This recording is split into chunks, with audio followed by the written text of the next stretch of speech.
ஓம் அமிதேஸ்வரியை நமக நம சிவாயா. இன்னைக்கு நம்ம அருள்மொழிகளில் என்ன பார்க்கலாம் அப்படின்னா 5வது அத்தியாயம் பார்க்கலாம். சரிங்களா? ஸோ 4 அத்தியாயம் கம்ப்ளீட் ஆயிடுச்சு. இன்னைக்கு 5வது அத்தியாயம். இது எப்போ நடந்திருக்கு அப்படின்னா 1984 சொல்கிறாங்க, ஏப்ரல் மாதம். ஸோ அப்போ காலையில் 8 மணி தான் தியான நேரம் போல் எல்லாத்துக்குமே, பிரம்மச்சாரிகளுக்கு. எல்லாருமே என்ன பண்ணிட்டாங்க, பிரம்மச்சாரிகள் அவங்களுடைய இருக்கையில் உட்காந்து தியானம் பண்ண ஆரம்பிச்சிட்டாங்க. இன்னும் கொஞ்சம் பேர் வர வேண்டியது இருக்குது போல். வந்தவங்க தியானம் பண்ணிகிட்ருக்காங்க தியான அறையிலேருந்து. அப்படி செய்யும்போது திடீர்னு இந்த தம்பரோடைய ஒளி மேல் மாடியிலேருந்து வருதான். அவங்களால சரியாக கான்சன்ட்ரேட் பண்ண முடியல அந்த தியானத்தில். தியானம் எல்லாம் கலையுது. கண் விழிச்சு எல்லோரும் விழிச்சிட்டாங்க. கண் விழிச்சு அம்மாவுடைய ரூம் மாடியில் இருக்குது, அங்கே போகிறாங்க. ஏன்னா அந்த மாடியில் அம்மா ரூம்லேருந்து தான் அந்த தம்பரோடைய ஓசை வந்திருக்கு. ஸோ அங்கே போகையும் அம்மாவுடைய கதவு மெல்ல சாத்தப்படுதான். இவங்களுக்கு அந்த தம்பரோடைய ஓசை கேட்டு மெய்மறந்து அம்மாவுடைய வாசலில் நிற்கிறாங்களாம். ரூம் வாசலில் நின்றுட்டு பார்த்துட்டே இருக்காங்களாம். அவ்வளோ ஒரு இனிமையாக இருக்கான். காலையில் இவ்வளோ அழகாக அம்மாவுடைய ரூம்லேருந்து அம்மா தம்புரை வாசிச்சுட்டு இருக்காங்களா அப்படின்னு சொல்லிட்டு நிறைய பக்தர்களும் வருவாங்க இல்லையா, அவங்களும் அம்மாவுடைய ரூமுக்கு போகிறாங்க. அப்போது என்ன பாடல் அம்மா பாடுறாங்க அப்படின்னா, இனி ஒரு ஜென்மம் அப்படின்ட்டு கிருஷ்ணருடைய பாடல் பாடுறாங்க போல். ஸோ எல்லாருமே அம்மாவுடைய ரூமுக்கு போயிடறாங்க. ஆனால் கதவு சாத்தப்பட்டிருக்கு. வெளியில் உட்காந்து அம்மாவுடைய பாடலை கேட்டு ரசிக்கிறாங்க.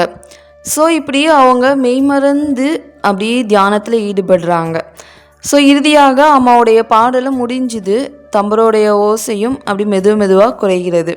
அம்மா உலக நினைவை இழந்து அப்படி இறைவனுடைய கண்களை மூடி பேரானந்தத்தில் மூழ்கிறாங்க. ஸோ இந்த நேரத்தில் தான் எல்லாருமே அம்மாவை நினச்சி இப்படி ஆனந்த கண்ணீர் விட்டு கிருஷ்ணருடைய தியானத்தில் மூழ்கி அந்த அறைக்கு வெளியில் உட்காந்துருக்காங்க இல்லையா. ஸோ இப்படியே அவங்களுடைய தியான நேரம் காலையில் பொழுது கழிகிறது. அவங்கவுங்க இஷ்ட தெய்வத்தை நினச்சி இப்போ சில பேர் தியானம் பண்ணுவாங்களாம். சில பேர் என்ன பண்ணுவாங்க, அம்மாவை தானே இருக்காங்க, ஸோ அம்மாவே அப்படி கண்ணுக்குள்ளே கொண்டு வந்த உருவத்தை நினச்சி தியானம் பண்ணுவாங்க. ஒவ்வொருத்தவங்களுக்கும் ஒவ்வொன்றும் இருக்கும் இல்லையா. ஸோ அவங்கவுங்களுக்கு ஏற்ற தியானத்தை அங்கே பண்ணிகிட்ருக்காங்க போல். இப்படி பண்ணும்போது ஏதாவது ஒரு புதுமையான ஒவ்வொரு விஷயமும் அம்மா கிட்ட நடக்குமா. இல்லற பக்தர்கள் வராங்க, பிரம்மச்சரிகளும் வராங்க இல்லையா. ஸோ இப்போது அம்மா பாடல் பாடிட்டே அப்படி மெய்மறந்து ஐக்கியமாகறாங்களே இறைவனோட. அப்படி இருக்கும்போது ஒவ்வொரு நேரமும் அம்மா கிட்ட புது புது விஷயங்கள், மீன்ஸ் அவங்களுடைய செயல்பாடாகட்டும், அவங்களுடைய பேச்சாகட்டும், ஏதோ ஒன்று மக்களுக்கு, பக்தர்களுக்கு ஒரு புதிராகவே இருக்குமா. புதிரானா புதுசாக இருக்குமா அவங்களுக்கு. நம்ம ஒவ்வொரு தடவையும் ஒரு எக்ஸ்பீரியன்ஸ் அம்மா கிட்ட போனால் நம்ம உணர்வோம் தானே, அது தெய்வீக உணர்வு தானே. அதை அவங்க அந்த பக்தர்கள் எப்போவுமே புதுசாக அவங்க அனுபவிப்பாங்களாம் இறைவன்கிட்ட, அம்மா கிட்ட. நமக்கும் அதே எக்ஸ்பீரியன்ஸ் நடந்திருக்குன்னு நினைக்கிறேன். எப்போல்லாம் அம்மா கிட்ட போகிறோமோ அப்போல்லாம் நமக்கு என்ன ஒரு உணர்வுகள் வரும் அப்படின்னா, நம்ம அனுபவித்த உணர்வுகளே வராது. அம்மாவுடைய செய்கைகள், அம்மா பக்கத்துலேயே உட்காந்து அம்மா என்ன பண்ணுறாங்கன்னு பார்த்துட்டே இருந்தால் நம்மளுக்கே சொல்ல முடியாத ஒரு சந்தோஷம் கிடைக்கும். ஏன்னா தெய்வீக உணர்வுங்கிறத நம்மளால் அனுபவிக்க தான் முடியும், எக்ஸ்பிளைன் பண்ண முடியாது இல்லையா. ஸோ ஒவ்வொரு டைம் போகும்போதும் ஒவ்வொரு விதமான அனுபவங்கள் கிடைக்கும்னு சொல்லியிருக்காங்க. இது எல்லாத்துக்குமே கிடைக்கும், அப்படி தானே. ஸோ இப்போது நம்ம இந்த மாயை உலகம் எடுத்துக்கோம். அதில் நம்ம புதுசாக என்னதெல்லாம் நினைக்கிறோமோ அடுத்த செகண்டே பழசாக போயிடும், இல்லை அது அழிஞ்சு போயிடும். சில பேத்துக்கு நிறைய ட்ரெஸ் வாங்கி போடுறது ரொம்ப பிடிக்கும். சரி, நாளைக்கு இந்த காலேஜுக்கு இந்த ட்ரெஸ் போட்டு போகலாம், ஓகே, பெட்டராக இருக்கும். அடுத்த செகண்ட் என்ன ஆகும், அடுத்த நாள் ஸோ இது பழசாயிட்டுப்பா, அதே தாட்டு தானே வரும். ஒன் டைம் யூஸ் பண்ண முடிஞ்சல புதுசு மாதிரி இருக்கும். ஆனால் அடுத்த செகண்டு என்ன ஆகும்னா பழசாக போயிடும். இன்னொன்று நம்மளுக்கு அதை புதுசாக பார்க்குற ஃபீலே வராது, அது அழிஞ்சு போயிடும். மீன்ஸ் நம்மளுடைய எண்ணங்கள் ஃப்ரெஷ்ஷாக இருக்காது எப்போதுமே. ஒன் டைம் போட்டால் அவ்வளோதான், சரி பழசாயிடுச்சு, அவ்வளோதான், நெக்ஸ்ட் போயிட்டே தானே இருக்கும். ஸோ அது என்னது அப்படின்னா, உலக வாழ்க்கையில் இருக்கிற எல்லா விஷயங்களும் இது பொருந்தும். நம்ம என்னதெல்லாம் எக்ஸ்பெக்ட் பண்ணுறோம், ஒரு சாப்பாடு சமைக்கிறத கொண்டு இருக்கலாம், இல்லை நாளைக்கு ஒரு இடத்துக்கு போகிறத கொண்டு இருக்கலாம். எங்கேயாச்சும் போகிறோம், எதாவது பண்ணுறோம், ஒரு செயலை செய்கிறோம் அப்படின்னா ஒரு எக்ஸ்பெக்டேஷன் இருக்கும், புதுசாக பண்ணுறோம் அப்படின்ட்டு.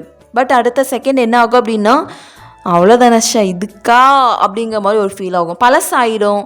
இல்லை அந்த இதே நம்மளுக்கு பிடிக்காமல் போயிடும், அனுபவிச்சாச்சு இல்லையா, அவ்வளோதான், அந்த செகண்ட் அழிஞ்சிருச்சு, அவ்வளோதான், போயிடுச்சு. ஆனால் இது நம்ம ஒரு ஞானிகள் கிட்ட, இறைவன் கிட்ட நம்ம இருக்கும்போது கடவுளுடைய அந்த புத்துணர்ச்சி நம்மளால் இயல்பாகவே உணர முடியுமா. அந்த இறைவன்கிட்ட இருக்கிற வரக்கூடிய அந்த தெய்வீக அன்பு வந்து நம்மளுக்குடைய கவனத்திற்கு வந்து ஃபுல்லாகவே எங்கேயும் திசை திருப்பாமல் இறைவன் மீது மட்டுமே திசை திருப்புற மாதிரி அந்த சூழ்நிலையை உருவாக்குமா. அப்போ நம்மளுக்கு வந்து ஆன்மீகத்தன்மை வந்து அதிகரிக்கும். நம்ம வந்து எப்போவுமே ஒரு தெய்வீக நாட்டத்தோடு இருப்போம்னு சொல்கிறாங்க. அதனால தான் நம்ம வந்து உலக வாழ்க்கையில் சிக்காமல் அடிக்கடி இறைவனை போய் பார்க்குறது, குருவை போய் தரிசனம் பண்ணுறது, குருக்கிட்ட நம்ம கொஞ்சம் சார்ஜ் ஏற்றிக்கணும் இல்லையா. ஸோ ஒவ்வொரு டைம் போகும்போதுலேயே கொஞ்சம் நிறைய அதிகமாக சார்ஜ் ஏற்றிட்டு வந்தோம் அப்படின்னா நம்ம இந்த உலக வாழ்க்கையில் கடக்கிறதுக்கு கொஞ்சம் எளிதாக இருக்கும். அதாவது மாயையிலேருந்து தப்பிக்கலான்னு சொல்கிறேன், அறியாமையிலேருந்து. அறியாமைங்கிறது இங்கே ஒவ்வொரு தனிநபர்களை பொறுத்து. ஆனால் மாயை அப்படிங்கிறது எல்லாமே ஒன்று தான். மாயைனா பொதுவாக சொல்கிறோம், அறியாமைனா தனிநபர்களை பொறுத்து சொல்கிறோம். இங்கே ரெண்டுமே குறிக்கிறது எல்லாமே ஒன்று தான். அதனால் இது வந்து நம்ம எவ்வளோக்குள்ள குருவை போய் தேடி நாடி போகிறோமோ, குருக்கிட்டேருந்து ஒரு தெய்வீக பேராற்றலை வாங்கி நம்ம வந்து அதை வந்து அனுபவிக்கிறதுக்கு உதவியாக இருக்கும். அதனால் எப்போவுமே குருக்கிட்டேருந்து ஒரு ஃப்ரெஷ்ஷான ஃபீல் கிடைச்சிட்டே இருக்கும்.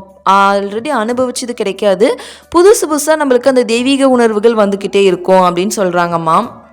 இப்போது நாமளாக கண்ணை மூடி தியானம் பண்ணால் அப்படின்னா கொஞ்சம் கடினமாக தான் இருக்கும். சில பேர்த்துக்கு வந்து தூக்கம் வரலாம். நம்ம அதை வந்து டெய்லியுமே நம்ம வந்து கொஞ்சம் கொஞ்சமாக ட்ரை பண்ணலாம். சில பேர் கண்ணை திறந்தே தியானம் பண்ணுவாங்க. இறைவனுடைய உருவத்தை ஒரு புகைப்படம் மூலமாக பார்த்துக்கிட்டே இருக்கிறது, இல்லைன்னா அவங்கக்கிட்ட பேசுகிறது, ஏதோ ஒன்று. நம்மளால் இறைவன் கூட டைம் ஸ்பெண்ட் பண்ணுறோம் இல்லையா, நம்மளால் முடிஞ்ச அளவுக்கு டைம் ஸ்பெண்ட் பண்ணுறதே தியானத்திற்கு சமம் தான் சொல்கிறாங்க. ஸோ அப்போது அம்மா கூட இருக்கிறவங்க எப்போவுமே அம்மாவை அம்மா உருவத்தில் நேரில் இருக்கிறாங்க. அம்மா பஜனை பாடுறாங்க, அம்மா தர்ஷன் கொடுக்குறாங்க, அம்மா வந்து மெடிடேஷன் பண்ணுறாங்க. அப்போது அவங்க தியானம் பண்ணுறதுன்ட்டு தனியாக டைம் கொடுக்கணுன்னு அவசியம் இல்லை. அம்மா கூட இருக்கிற நேரமே தியானமாக மாறிடுது இல்லையா.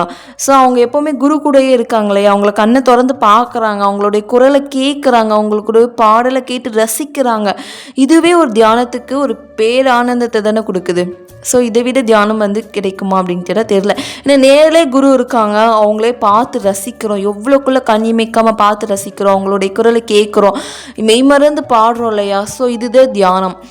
கண்ணை மூடி தியானம் பண்ணலாம், கண்ணை திறந்தும் தியானம் பண்ணலாம். ஸோ எது யாருக்கு எப்படி வருமோ அது அப்படி பண்ணணும்னு சொல்கிறாங்க. ஒவ்வொரு டைம் அம்மாவை பார்க்கும்போதும் ஏதோ ஒரு புதுமையை காணலாம். அதோடு ஒவ்வொரு வினாடியுமே நம்ம வந்து தெய்வீக கதவுகள் வந்து திறக்கின்றன. ஒவ்வொரு டைம் அம்மா கிட்ட போகும்போதோ இல்லை ஒவ்வொரு அனுபவங்கள் கிடைக்கும் போதோ நமக்கு அந்த தெய்வீக கதவுகள் வந்து திறந்துக்கிட்டே இருக்கும் அப்படின்னு சொல்லியிருக்காங்க. அதாவது உலக பொருட்கள் வந்து காலப்போக்கில் அழிஞ்சிரும், பழசாக போயிடும், எல்லாமே ஒரு வெச்சு தோற்றங்கிற மாதிரி ஆயிரும், வேஸ்ட் அப்படிங்கிற மாதிரி ஆயிரும். ஆனால் இறைவனுடைய உணர்வு சூரிய உதயத்தை போல் எப்போதுமே புதுசாக இருக்குமா. சூரிய உதயம் எப்படி இருக்குது, நம்ம சின்ன வயசுலேருந்தே பார்க்குறோம், டெய்லியுமே சூரியன் உதயமாகிறது. என்னைக்காட்டு சூரியன் பழசாக போச்சுப்பா, பார்க்கவே அலுப்பாக இருக்குது அப்படின்னு நம்ம நினைக்கிறோமா? இல்லை, ஒவ்வொரு நாளுமே சூரிய உதயம் நம்மளுக்கு வந்து ஒரு புத்துணர்ச்சியை தானே தருது. ஒவ்வொரு நாளுமே அதே போல தான் இறைவனுடைய உணர்வும் அம்மாவுடைய ஞானிகள், அம்மா போல இருக்கக்கூடிய ஞானிகளுடைய தரிசனமும் ஒவ்வொரு வினாடியும் சூரிய உதயத்தை போல் எப்போவுமே புதுசாக ஃப்ரெஷ்ஷான அனுபவத்தை, ஆனந்தத்தை கொடுத்துக்கிட்டே இருக்கும். அதனால தான் பக்தர்களுக்கு அவங்கள பார்த்து போதும் தோணவே தோணாதான், எவ்வளோ நாளும் பார்த்துக்கிட்டே இருக்கலாம் அப்படின்னு தோணுமா. ஏன்னா கண்களை மூடி செய்யும் தியானத்தை விட அவங்க அந்த மகானை கண்ணை திறந்து பார்த்துட்டே இருக்கோம் இல்லையா. ஸோ அதுதான் மிகப்பெரிய தியானம்னு சொல்கிறாங்க. அப்போ நம்ம தியானம் பண்ணணும் அப்படின்னா ஆசிரமத்துக்கு போகிறோம். சில பேர்த்துக்கு கண்ணை மூணா தியானம் வராது, கண்ணை திறந்தால் தியானம் வரும். கண்ணை திறந்தால் அம்மா தியானத்தில் இருப்பாங்களே, அவங்களே பார்த்துக்கிட்டே இருக்கலாம், அவங்கள பார்த்து ரசிக்கலாம், அவங்கக்கிட்ட பேசலாம், எல்லாமே தியானத்துக்கு சமம். ஏன்னா நம்ம முன்னாடியே குரு இருக்காங்களே, இதை விட வேறு என்ன வேணும் நமக்கு. ஸோ ஸ்டார்டிங் ஸ்டேஜ் போக போக நம்மளுக்கு கண்ணை முன்னே தியானம் வரும், அது அம்மாவே கொடுப்பாங்க. கண்ணை திறந்து தியானம் பண்ணுறது மிகப்பெரிய தியானம் சொல்கிறாங்க, நம்ம முன்னாடி குரு இருக்கிறாங்க அப்படின்னா. ஸோ அடுத்த டாபிக் நம்ம என்ன பார்க்கலாம் அப்படின்னா ஆஸ்திகரும் நாஸ்திகரும். ஆஸ்திகர்னா யார்? இறைவன் இருக்கிறார், இறைவனை நம்பி வாழ்கிறவங்க, அனைத்தும் இறைவன் செயல், மீதி அனைத்து மாயை அப்படின்னு சொல்லிட்டு உலக வாழ்க்கையில் கான்சென்ட்ரேட் பண்ண மாட்டாங்க, நாட்டம் கொள்ள மாட்டாங்க. நாஸ்திகர்கள் என்ன பண்ணுவாங்க, உலக வாழ்க்கையில் மட்டுமே நாட்டம் கொள்வாங்க, இறைவன் இல்லைன்ட்டு விவாதிப்பாங்க, இறைவனை நம்ப மறுப்பாங்க. ஓகேவா? ஸோ இதுதான் ஆஸ்திகரும் நாஸ்திகரும். இது எப்போ இது நடக்குது அப்படின்னா, காலையில் ஒரு நாள் காலையில் ஒரு 10 மணி இருக்குமா, நிறைய பக்தர்கள் அம்மா கிட்ட தரிசனத்துக்காக காத்துட்ருக்காங்க. ஸோ அப்போ அம்மா வராங்க, குடிசைக்குள்ளே நுழையிறாங்க, பக்தர்களும் அம்மா கூட சேர்ந்து குடிசைக்குள்ளே போகிறாங்க. ஸோ அம்மா கொஞ்ச நேரம் கண்ணை மூடி அமைதியாக உட்காந்துக்கிறாங்க. உட்காந்துட்டு சிறிது நேரத்தில் கண் விழிச்சு எல்லாத்தையும் பார்க்குறாங்க. பார்த்துட்டு மகனே அப்படின்னு கூப்பிட்றாங்க. அந்த கூட்டத்துலேருந்து ஒருத்தரை பார்த்துட்டு யாருமே இதுக்கு ரெஸ்பான்ஸ் பண்ணலை, யாருமே என்னன்னு கூட கேட்கலாமா கூப்பிட்டதுக்கு, எல்லாம் அமைதியாக உட்காந்துக்கிறாங்க. திருப்பியும் மகனே அப்படின்னு சொல்லிட்டு கையை நீட்டி சுட்டி காட்டி ஒருத்தரை கூப்பிட்றாங்க. அந்த ஒரு பர்சன் எந்திரிச்சு அம்மா என்ன கூப்பிட்றாங்க அப்படின்னு சொல்லிட்டு அவர் ஆச்சரியத்தோடு எந்திரிச்சு அம்மா கிட்ட போகிறாரு. போயிட்டு அம்மா பக்கத்தில் போய் அம்மா சிரிச்சுக்கிட்டே அவர் தலையில் அனுமான் அனுமான் அனுமான் அனுமான் அப்படின்னு சொல்லிட்டு ராகத்தோட தாளம் போடுறாங்களாம். ஸோ அப்போ அந்த பண்டிதருக்கு செம ஷாக் ஆயிடுச்சு. என்னடா அம்மா அப்படின்னு சொல்லிட்டு அம்மாவுடைய பாதத்தில் சாஷ்டாங்கமாக விழுந்து நமஸ்காரம் பண்ணுறாரு. அவருடைய கண்கள்லேருந்து கண்ணீர் வடிதான், ரொம்ப தாரதாரையாக வடிஞ்சிட்டே இருக்கு போல். அவர் ரொம்ப நான் அம்மாவை சோதனை பண்ணிட்டேன் அப்படின்னு சொல்லிட்டு அவர் மனசுக்குள்ளே நினச்சிட்டு அம்மா கிட்ட மன்னிப்பு கேட்குறாரு. அம்மா என்னை மன்னிச்சிருமா, தயவு செய்து என்னை மன்னிச்சிருமா, உன்னை சோதிக்கிறதுக்காக நான் உன்னுடைய தப்பை நினச்சி மன்னிப்பு கேட்டோன்னே அம்மா அவருடைய கண்களை வடிந்த கண்ணீரை தொடச்சி ஆறுதல் கொடுறாங்க. அதுக்கப்புறம் தர்ஷன் கொடுத்துட்டே இருக்காங்க பக்தர்களுக்கு. அப்புறம் என்ன நடக்குது, இவர் யார் அப்படின்னு சொல்லிட்டு அவரே பிரம்மச்சாரிகளுக்கு சொல்கிறாரு, நான் எதுக்காக அம்மாவை பார்க்க வந்தேன், நான் யார் அப்படின்னு சொல்லிட்டு அவரே சொல்கிறாரு. வாங்க என்னன்னு பார்க்கலாம். அது இந்த மனிதர் ஒரு சம்ஸ்கிருத பண்டிதர், சமய சாஸ்திரங்களை நன்கு கற்றவர், சாஸ்திர ஆராய்ச்சி செய்பவர். இதுதான் அவர் முதலாக அம்மாவை சந்திப்பது. பிறகு அவர் அன்று நடந்த நிகழ்ச்சிக்குரிய பின்னணியை பற்றி ஆசிரமவாசிகளுக்கு விவரமாக கூறினார். நான் அம்மாவை பற்றி பல செய்திகள் மூலமாகவும் பல நண்பர்கள் மூலமாகவும் கேள்விப்பட்டேன். அவரை காண விரும்பினேன். ஆனால் அவருடைய தெய்வீக சக்தியை பற்றி எனக்கு சந்தேகம் இருந்தது. எனவே அவரை பார்க்க வேண்டும் என்று நான் முடிவு செய்தபோது சில காரியங்களை தீர்மானித்து கொண்டேன். அது உண்மையில் தெய்வீகத்தன்மை உடையவராக இருந்தால் தரிசனத்தின் போது நான் எங்கே எவ்வளவு தூரத்தில் அமர்ந்திருந்தாலும் எவ்வளவு அதிகமான ஜனங்கள் கூடியிருந்தாலும் முதலில் என்னை அழைக்க வேண்டும். அடுத்ததாக அவரை நான் சந்திக்கும் போது என் இஷ்ட தெய்வத்தின் பெயரை நான் கேட்காமலேயே அவர் கூற வேண்டும் என்று நினைத்தேன். அம்மா இரண்டையும் செய்து காட்டினார். என் மனதில் அவரை பற்றி நம்பிக்கையும் அன்பையும் நிரப்பி விட்டார். நான் யார் என்பதை அவருக்கு சொல்வதற்கு முன்னதாகவே நான் ஒரு சாஸ்திர பண்டிதன் என்பதை தெரிந்து கொண்டார். அதனால்தான் பண்டித மகனே என்று அழைத்தார். அந்த பண்டிதர் அம்மாவின் பக்கத்தில் அமர்ந்திருக்க தரிசனம் தொடர்ந்து நடந்தது. அம்மாவின் சொற்படி பிரம்மச்சாரிகள் பஜனை பாடிக்கொண்டிருந்தனர். அவர்கள் பாடி முடித்ததும் அம்மாவிடம் அந்த பண்டிதர் தான் சம்ஸ்கிருத பாடல் ஒன்றை அம்மாவின் முன் பாட விரும்புவதாக தெரிவித்தார்.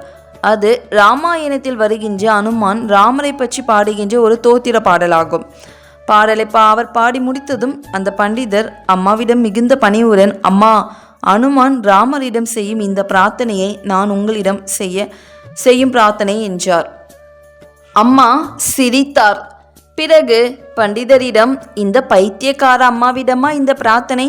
சிவா அப்படின்ட்டு அம்மா ஒரு பைத்தியம் என்றார்.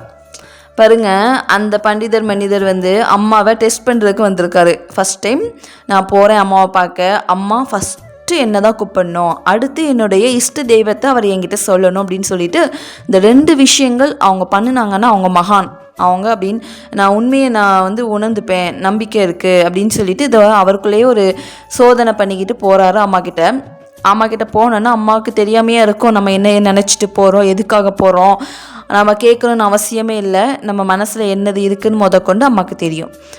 ஸோ அங்கே போனோன்னா அம்மா அந்த கூட்டத்தில் நிறைய பேர் இருக்காங்க.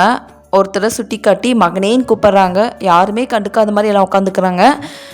யாரும் திரும்பி பார்க்கல. திருப்பி சுட்டி காட்டி பண்டித மகனே அப்படின்னு கூப்பிட்டோன்னா அவர் எந்திக்கிறாரு. எந்திரிச்சு அம்மா கிட்ட போகிறாரு. ரொம்ப ஆச்சரியத்தோடு போகிறாரு. பக்கத்தில் போய் நின்னோன்னா அம்மா அவருடைய தலையில் ராகம் போடுறாங்க, தாளம் போடுறாங்க இல்லையா? ஸோ அது மாதிரி ஹனுமான் ஹனுமான் அப்படி தாளம் போட்டேன்னு அவருக்கு ரொம்ப ஆச்சரியமாயிட்டு கண்கலந்து கண்ணீரே வடிஞ்சிருச்சு அம்மா. ஸோ அம்மா, நான் உன்னை டெஸ்ட் பண்ணுறதுக்கு நான் பண்ண மிகப்பெரிய தப்பு இது, என்னை மன்னிச்சிடுங்க அப்படின்னு சொல்லி அவர் தப்பை உணர்ந்துட்டு அம்மா கிட்ட மன்னிப்பு கேட்டேன்னு அம்மா மன்னிச்சிட்டாங்க. ஸோ அடுத்து அவரே சொல்கிறாரு, நான் ஒரு பண்டிதர் தான், சமஸ்கிருத பண்டிதர், நான் எல்லாத்தையுமே ஆராய்ச்சி பண்ணுவேன். ஸோ அதனால் எனக்கு கடவுள் மீது நம்பிக்கை உண்டு, இவங்க மேலே அம்மா மீது நம்பிக்கை இல்லை. அதனால் டெஸ்ட் பண்ணுறதுக்கு வந்தேன்.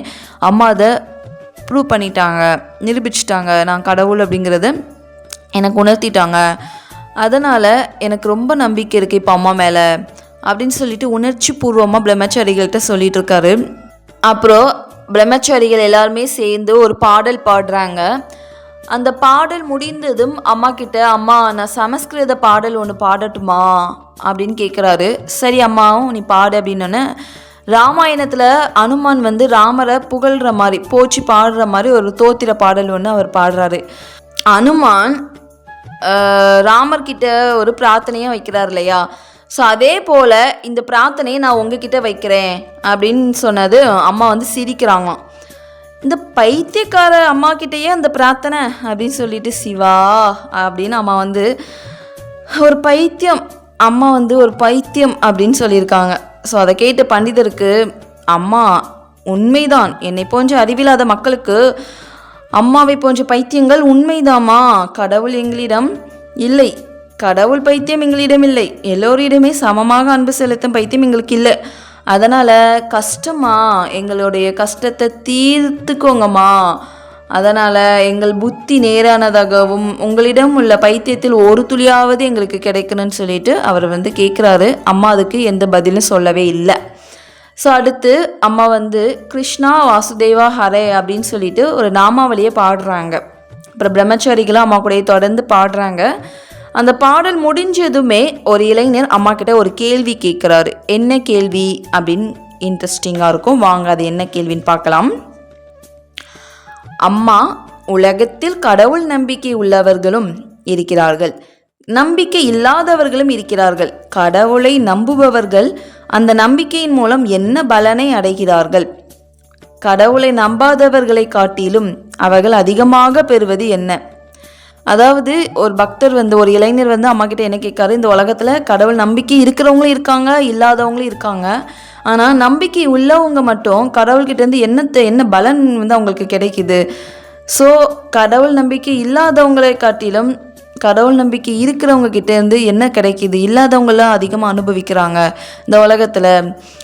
கடவுள் நம்பிக்கை இருக்கிறவங்களுக்கு கஷ்டம் தானே வருது அப்படிங்கிற மாதிரி அவர் கேட்குறாரு போல் அந்த கேள்வி. அதுக்கு அம்மா என்ன பதில் சொல்கிறாங்க அப்படின்னா, மகனே, கடவுளிடம் கொண்டுள்ள நம்பிக்கை ஒருவனுக்கு வாழ்க்கை போராட்டங்களை எதிர்ப்பதற்கான மனசக்தியை தரும். அது அவனை உலகில் எல்லா வகையான தீய சக்திகளின் பிடியிலிருந்து பாதுகாக்கும். அவனை தான் பத்திரமாகவும் பாதுகாப்பாகவும் இருக்கிறோம் என்று நம்ப செய்கிறது.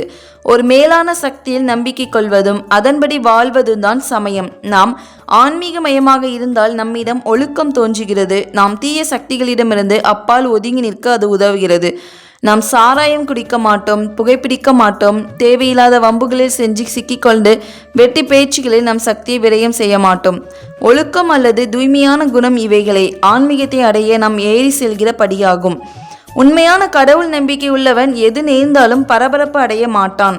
ஒரு ஆன்மீகவாதி மன அமைதியை பெறலாம். மன அமைதி கிடைக்க ஆதாரமாக இருப்பது இதயமா, புத்தி அல்ல. பக்தன் ஒற்றுமை, அன்பு, அமைதி இவைகளை நம்புகிறான். அவனுக்கு வேற்றுமைப்படுத்துவதிலும் குழப்பத்திலும் விருப்பம் இராது. அம்மா மதம் என்பதன் குறுகிய அர்த்தத்தில் இதை சொல்லவில்லை, அதன் பரந்த நோக்கத்தில் சொல்லுகிறேன். இப்போ வாழ்க்கையில் ஒரு பெரிய கஷ்டம் வருது, அதை தாங்கிறதுக்குள்ள மன தைரியம் யார் தருவா நமக்கு? அந்த மன தைரியம் சக்தியை எங்கேருந்து கிடைக்கும் அப்படின்னா கடவுள் நம்பிக்கை கிட்டேருந்து தான் கிடைக்கும். இது உங்ககிட்ட இன்னொருத்தர் உங்கள் வீட்டில் உள்ளவங்களோ இல்லை பக்கத்து வீட்டுக்காரவங்களோ இல்லை உங்களுடைய சொந்தக்காரங்களோ, உனக்கு இவ்வளோ பெரிய கஷ்டம் வந்துட்டலப்பா, நான் பார்த்துக்கிறோம், அதில் என்ன வந்துட போகுது, இதெல்லாம் ஒன்றும் கிடையாது, எவ்வளோ பெரிய இதெல்லாம் பார்த்துட்டோம், இது பார்க்க மாட்டோமா, அதெல்லாம் ஒன்றும் கிடையாது அப்படின்னு சொல்லிட்டு அந்த ஒரு பெரிய பிரச்சனையிலேருந்து உங்களை காப்பாற்றுவாங்களான்னு கேட்டால் இல்லை, காப்பாற்றுவாங்க. ஆனால் உங்களுக்கு நம்பிக்கை கொடுப்பாங்களா, தைரியத்தை கொடுப்பாங்களா, ஒரு மனம் திடத்தை கொடுப்பாங்களான்னு கேட்டால் இல்லை. இந்த மன தைரியம், நம்பிக்கை, மகிழ்ச்சி எல்லாம் எங்கேருந்து கிடைக்கும் அப்படின்னா இறைவன்கிட்ட இருந்து மட்டும்தான் கிடைக்கும். நம்ம ஒரு தீய சக்தி கிட்ட மாட்டிக்கிட்டோம், அதுலேருந்து நம்மளை பத்திரமா மீட்டு எடுக்கிறதே யார்? இறைவன் மட்டும்தான். ஸோ நம்மளை விட மேலான ஒரு சக்தி இருக்குது அப்படிங்கிறத நம்ம ஆழமாக நம்பணும். அது யார் நம்புவாங்க அப்படின்னா ஆஸ்திகர்கள் நம்புவாங்க. ஆன்மீகத்தில் தீய சக்தி நல்ல சக்தின்னு எதுவுமே கிடையாது. ஸோ ஆன்மீகனாவே நல்ல சக்தி தானே. ஆனால் நம்மளை தப்பான வழியில் போக விடாது அந்த ஆன்மீகம். நல்லதை மட்டும்தான் நோக்க விரும்பும். இப்போ உண்மையான ஆன்மீகத்தை நம்புகிறவங்க அவங்கக்கிட்ட இருக்கிற இயல்பாகவே ஒரு நல்ல குணங்கள் இருக்கும். குடிக்க மாட்டாங்க, சிகரெட் பிடிக்க மாட்டாங்க, கெட்ட பழக்கம் எதுவும் இருக்காது, வெட்டி பேச்சு பேச மாட்டாங்க, வீண் மம்பில் போய் மாட்டிக்க மாட்டாங்க. எந்த நேரத்தையுமே நம்ம இறைவனுக்காகவே ஒதுக்கணும்னு சொல்லிட்டு இறைவன் சிந்தனையில் இருப்பாங்க. எல்லா நேரத்தையுமே வீணடிக்க மாட்டாங்க. ஸோ அவங்களுக்கு பதச்சம் இருக்காது, மன அமைதி மட்டுமே இருக்கும். இது யாருக்கும் இருக்கும் அப்படின்னா கடவுள் நம்பிக்கை இருக்கிறவங்களுக்கு மட்டும்தான் இருக்கும். இல்லாதவங்களுக்கு அவங்க என்ன பண்ணுவாங்க, அடுத்தவங்கள பற்றி பேசுகிறதுக்கே அவங்களுக்கு ரொம்ப ருசிக்கும். ஒருத்தவங்கக்கிட்ட இருக்கிற குறைகளை மட்டுமே பார்க்குறதுல அவங்களுக்கு ரொம்ப பிடிக்கும். அவங்களுடைய கண் பார்வைகள் எப்போதுமே அடுத்தவர்கள் மீது மட்டும்தான் இருக்கும். நம்ம இதை பற்றி யோசிக்கவே மாட்டாங்க. நம்மக்கிட்ட என்ன குறைகள் இருக்குது அதை அவங்க ஒரு கணம் கூட யோசிக்க மாட்டாங்க, திருத்த மாட்டாங்க மெயினாக. ஸோ அடுத்தவங்களுடைய குறைகளை கண்டு குதர்க்கமாக மற்றவங்கக்கிட்ட பேசி சிரிக்கிறது, கிண்டல் பண்ணுறது, இதெல்லாம் கடவுளை நம்பாதவங்க கிட்ட இருக்கும். அதில் நம்மளுக்கு மேலோட்டம் பார்த்தாவே தெரிஞ்சிடும். இப்போ இவங்க ஒருத்தவங்க தேவையில்லாமல் ஒருத்தவங்களை பற்றி பொருளை பேசுகிறது, குற்றம் கண்டுபிடிச்சிட்டே இருக்கிறது, ஒவ்வொரு விஷயத்தையும் அவங்கள பற்றி பொருளை பேசுகிறது எல்லாம் பண்ணிகிட்டே இருக்காங்கன்னா கண்டிப்பாக அவங்கக்கிட்ட கடவுள் நம்பிக்கை இருக்காது, அவங்க ஆன்மீகத்தில் இருக்க மாட்டாங்க. ஒருத்தவங்க தன்னுடைய வேலைகள் முழு மூச்சும் கடமையாக பண்ணிக்கிட்டு மன அமைதியோட பிறர்கிட்ட அளவோடு வச்சுப்பாங்க, அதாவது பட்டும் படாமல் இருப்பாங்க. வாழ்க்கையில் அவங்களுக்கு என்ன நடந்தாலுமே முதல்ல பதற மாட்டாங்க. இது கடவுள் நம்பிக்கை இல்லாதவங்கள பாருங்களேன், லைட்டாக ஒருத்தவங்களுக்கு உடம்பு சரியில்லை அப்படின்னாவே அவங்களுக்கு தூக்கி வாரி போடும். என்ன ஆச்சு, ஏதாச்சு, ஐயோ என்ன ஏது ஏன் எப்படி எதற்கு அப்படின்னு சொல்லிட்டு ஒன்றை வச்சு 100 ஆக்குவாங்க, 100 இதை க்ரியேட் பண்ணுவாங்க. ஆனால் இந்த கடவுள் நம்பிக்கை இல்லாதவங்க இப்படி பண்ணுவாங்க. கடவுள் நம்பிக்கை இருக்கிறவங்க உடம்பு சரியில்லையப்பா, இறைவன் பார்த்துப்பாங்க, நான் இறைவன்கிட்ட சரணாகதி அடைஞ்சிட்டேன், பிரார்த்தனை பண்ணிட்டேன், என்னோட இறைவன் எனக்கு என்ன பண்ணணுமோ அதை பண்ணுவாங்க, நான் இறைவன் மீது மட்டுமே சரணாகதி அடைஞ்சிருக்கேன் அப்படின்னு சொல்லிட்டு மன அமைதியாக இறைவன்கிட்ட பிரார்த்தனை பண்ணுவாங்க. இறைவா, இது உன்னோடைய குழந்தை, இந்த குழந்தைய பார்த்துக்கிறது உன் கடமை அப்படின்னு சொல்லிட்டு சாஷ்டாங்கமாக சரணாகதி தான் இங்கே. ஸோ அதே இதுதான் அம்மா இந்த கடவுள் நம்பிக்கை இருக்கிறவங்களுக்கும் இல்லாதவங்களுக்குள்ள வித்தியாசம் அப்படின்னு சொல்லிட்டு அந்த இளைஞர்கிட்ட சொல்லிட்டு இருக்காங்க. ஸோ இப்போ 2 பேர் கடலில் பயணம் பண்ணுறாங்க, சரிங்களா? அதில் இந்த லைஃப் ஜாக்கெட்டுன்னு போட்டிருப்பாங்களே கடலில் பயணம் பண்ணும்போது படகுல போகிறவங்க, அதில் ஒருத்தர் போட்டிருக்கிறாரு, இன்னொருத்தர் போடலை அந்த படகுல போகிறவங்க. ஸோ இப்போ 2 பேத்துக்குமே புயல் ஒன்று தானே, புயல் மொத்தமாக அடிக்குது கடலில். அந்த லைஃப் ஜாக்கெட் போட்டிருக்கிறவருக்கு என்ன ஆகுது, நாம் மிதந்துடுவோம், காப்பாற்றப்படுவோம் அப்படிங்கிற ஒரு தைரியம் ஆழமாக இருக்கும். அவங்களுக்கு பதச்சம் இருக்காது, பயம் இருக்காது, அவங்க ரொம்ப நிம்மதியாக இருப்பாங்க. ஏன்னா அந்த லைஃப் ஜாக்கெட் போட்டுக்கிறதுனால அவங்களுக்கு அவங்களால ஈஸியாக நீந்த முடியும். எவ்வளோ பெரிய புயல்னாலும் அவங்க நம்ம கரையேறி வந்துடலாம் அப்படிங்கிற ஒரு தைரியம் இருக்கும். அந்த லைஃப் ஜாக்கெட் போடாதவங்களுடைய மனநிலை எப்படி இருக்குன்னா ரொம்ப ஒரு பதட்டத்தோடயே இருப்பாங்க, பீதியில் இருப்பாங்க, என்ன ஆக போதோ தெரியல அப்படின்னு சொல்லிட்டு. ஸோ இங்கே அந்த லைஃப் ஜாக்கெட் அப்படிங்கிறது தான் என்னது, கடவுளுடைய நம்பிக்கை. அதை போட்டுக்கிட்டோம் அப்படின்னா காப்பாற்றப்படுவோம், அது போடலை அப்படின்னா இன்றைக்கி என்ன அவ்வளவுதான், என்ன ஆயிடுச்சோ தெரியலையே, புயல் நம்மளை அவ்வளோதான் சூழ்ந்துரும் போலையே அப்படின்ட்டு ஒரு பீதி வந்துடும் இல்லையா, அவ்வளோதான் லைஃபே அவ்வளோதான் அப்படிங்கிற மாதிரி ஒரு மனநிலை வந்துடும். இப்போது புயலுங்கிறது எல்லாத்துக்கும் ஒன்று தான், அது எப்போனாலும் வரும், அது ஃபேஸ் பண்ணுறதுக்கு நம்ம ரெடியாக இருக்கணும். அதுக்கு இந்த லைஃப் ஜாக்கெட் மாதிரி கடவுளோட நம்பிக்கை பற்றி அதிகமாக இருந்துட்டோம் அப்படின்னா நம்ம எப்படியும் காப்பாற்றி கரையேறி வந்துடுவோம் அப்படிங்கிற ஒரு மனநிலையில் தைரியமாக இருப்பாங்க இல்லையா. ஸோ அதுதான் நம்ம இங்கே மென்ஷன் பண்ணுறாங்க. கடவுள் நம்பிக்கை இருக்கிறவங்க எப்படியும் கரையேறி வந்துடுவாங்க, கடவுள் நம்பிக்கை இல்லாதவங்கள கடவுள் காப்பாற்ற மாட்டாங்க. அந்த புயலில் எப்படி அவர் வந்து அந்த லைஃப் ஜாக்கெட் போடாமல் நீந்தி தத்தளிக்க போகிறாரோ அதே மனநிலை தான் கடவுள் நம்பிக்கை இல்லாதவங்கக்கிட்டேயும் இருக்கும். அவங்க லைஃப்பில் எல்லா வித ஸ்ட்ரகிளையும் ஃபேஸ் பண்ணி ஆகணும், எல்லா வித துன்பங்களையும் அனுபவிச்சு ஆகணும் அப்படிங்கிற ஒரு இது இங்கே கொடுத்துருக்காங்க. அதனால் நம்ம எப்போவுமே கடவுள் நம்பிக்கையோடு இருக்கணும். கடவுள் நம்பிக்கை இல்லை அப்படின்னா இந்த மாதிரி பிரச்சனைகள் வரும்போது நாம் காப்பாற்றப்பட மாட்டோம் அப்படின்னு சொல்லியிருக்காங்க. ஸோ அம்மா இப்படி பேசிகிட்டே இருக்கும்போது அதே இளைஞன் அம்மா கிட்ட மறித்து ஒரு கொஸ்டின் கேட்குறாரு. அம்மா, நீங்கள் சொன்னது கடவுள் நம்பிக்கை உள்ளவங்க கிட்ட இருக்கிற குணங்கள் கடவுள் நம்பிக்கை இல்லாதவங்க கிட்டேயுமே காணப்படுறது, அது எப்படி, ஏன் அப்படின்னு சொல்லிட்டு கேட்குறாரு. அதாவது, அம்மா நீங்கள் சொல்கிற இந்த நல்ல குணங்கள் எல்லாம் கடவுள் நம்பிக்கை இல்லாதவங்க, அதாவது நாஸ்திகர்கள்கிட்டையுமே இருக்குது அப்படின்னு கேட்குறாரு. அம்மா அதுக்கு என்ன பதில் சொல்கிறாங்க அப்படின்னா, இருக்கலாம் மகனே, ஆனால் வாழ்க்கையில் தாங்க முடியாத துயரங்களும் பெரும் எதிர்ப்புகளும் எழும் நேரத்தில் அவர்களால் எதையும் பற்றி கொண்டு நிற்க முடியாது. பார்த்தீங்களா, கஷ்டம் வரும்போது தான் உண்மை தெரியுங்கிறாங்க. அது வரைக்கும் உண்மை தெரியாது. வாழ்க்கையில் ஒரு பெரிய மண்டையே போகிற மாதிரி ஒரு பிரச்சனை வரும்போது தான் நமக்கு என்ன பண்ணணும்னு தெரியாது. அப்போ தான் கடவுளை போய் சில பேர் கும்பிடுவாங்க, நினைப்பாங்க, இறைவா நீ இருக்கியா, காப்பாற்ற மாட்டியா அப்படின்னு சொல்லிட்டு கண்ணீர் விடுவாங்க. இதே கடவுள் நம்பிக்கை இருந்துச்சுன்னா என் இறைவன் பார்த்துப்பாங்க, எனக்கு மேலான ஒரு சக்தி இருக்குது, கடவுள் பார்த்துப்பாங்க அப்படின்னு சொல்லிட்டு இறைவன் கிட்ட சரணாகதி அடைவாங்க இல்லையா. ஸோ அதுதான், எதனிடமும் முழுமையாக தங்களை ஒப்படைக்க முடியாது. நம்பிக்கை உள்ளவரை பொறுத்தவரையில் கடவுள்தான் அனைத்துக்கும் மேலான பொருள். கடவுள் அவனுக்கு ஒரு அனுபவம். கடவுள் நமக்குள் தன்னலமற்ற அன்பாகவும் கருணையாகவும் சகிப்புத்தன்மையாகவும் தியாகமாகவும் இது போன்ற உயர்ந்த குணங்களாகவும் இருக்கிறார். கடவுள் நம்பிக்கை இல்லாதவரிடம் இத்தகைய குணங்கள் அதன் தூய்மையான வடிவில் இருந்தால் கடவுளிடம் நம்பிக்கை உள்ளவர் என்னென்ன நன்மைகளை பெறுவார்களோ அவை அனைத்தையும் பெறுவார். நம்பிக்கை உள்ளவர் என்று அம்மா குறிப்பிடுவது இந்த கடவுள் அல்லது அந்த கடவுளிடம் நம்பிக்கை உள்ளவர் என்ற அர்த்தத்தில் அல்ல. உயர்ந்த லட்சியங்களுக்காக தன்னையே முழு விருப்பத்தோடு தியாகம் செய்து விடுகின்ற, பலி கொடுக்கின்ற மிக மிக உயர்ந்த கொள்கை பிணைப்புகளை ஆகும். நாஸ்திகர்களுக்கும் இத்தகைய கொள்கைகளும் அவைகளை பின்பற்றி வாழ்கின்ற வாழ்க்கை முறையும் இருக்குமானால் அவரும் கடவுள் நம்பிக்கையுடையவருக்கு சமமானவர் ஆவார். ஆனால் இந்த குணங்கள் நாஸ்திகரிடம் மேற்போக்காக காணப்படுமேயானால் மனதின் ஆழத்தில் இல்லாமல் இருந்தால் அவருக்கு கடவுள் பக்தனுக்கும் கிடைக்கும் நன்மைகள் கிடைக்காது. பெரும்பாலும் நாஸ்திகர்கள் அன்பு, நேர்மை ஆகியவை பற்றி நன்றாகவே பேசுவார்கள். ஆனால் பேசுபவைகளை வாழ்ந்து காட்ட மாட்டார்கள். அவர்கள் உள்ளத்துள் பிடிப்பு இல்லாமல் பிரமாதமாக வெறும் வெச்சு பேச்சு மட்டுமே பேசுவார்கள். அவர்கள் வாழ்க்கையில் பிடிப்பு எதுவும் இல்லை. வாழ்க்கையில் சிக்கல்கள் அனைத்தையும் தீர்க்க உலகத்தையே ஆளும் மேலான சக்தியிடம் அவர்களுக்கு நம்பிக்கை இல்லை. ஒருவன் ஒரு கொள்கையை அல்லது ஒரு கருத்தை வாழ்க்கையின் லட்சியமாக கொண்டால் பலவீனமான சில நேரங்களில் அவன் மன வலிமையை இழந்துவிடக்கூடும். இதன் விளைவாக அவன் தன் வாழ்நாள் முழுவதும் எந்த கருத்துகளையும் கொள்கைகளையும் மேலானதாக போற்றி வந்தானோ அவைகளை விட்டுவிட நேரிடும். ஆனால் ஒரு உண்மையான பக்தனிடம் இது ஏற்படவே முடியாது. காரணம், ஒரு உண்மையான பக்தன் எப்போதும் நல்லதே நடக்கும் என்பதில் அசைக்க முடியாத நம்பிக்கையுடையவனாக இருப்பான். அவனுக்கு இருக்கும் குணங்களில் முதலாவது மிக மிக மேலானதுமான குணம் நடப்பவை அனைத்தும் கடவுளின் விருப்பம் என்று ஏற்றுக்கொள்வதே ஆகும்.